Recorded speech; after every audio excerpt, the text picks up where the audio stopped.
Paano ba mag-follow sa ating dito FB page? Una, pumunta kayo sa inyong FB account.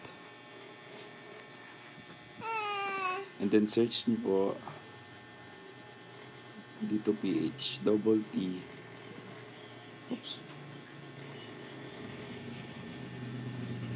Dito PH. Then, ito po yung nasa unahan.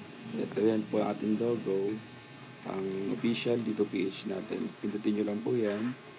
Para po sa mga hindi pa nakapollow, follow nyo lang po ang ating FB page. And then, kapag nakapollow na po kayo, pindutin nyo po itong tatlong dot sa may tabi ng message. Sa baba, may makita po kayo dyang invite friends.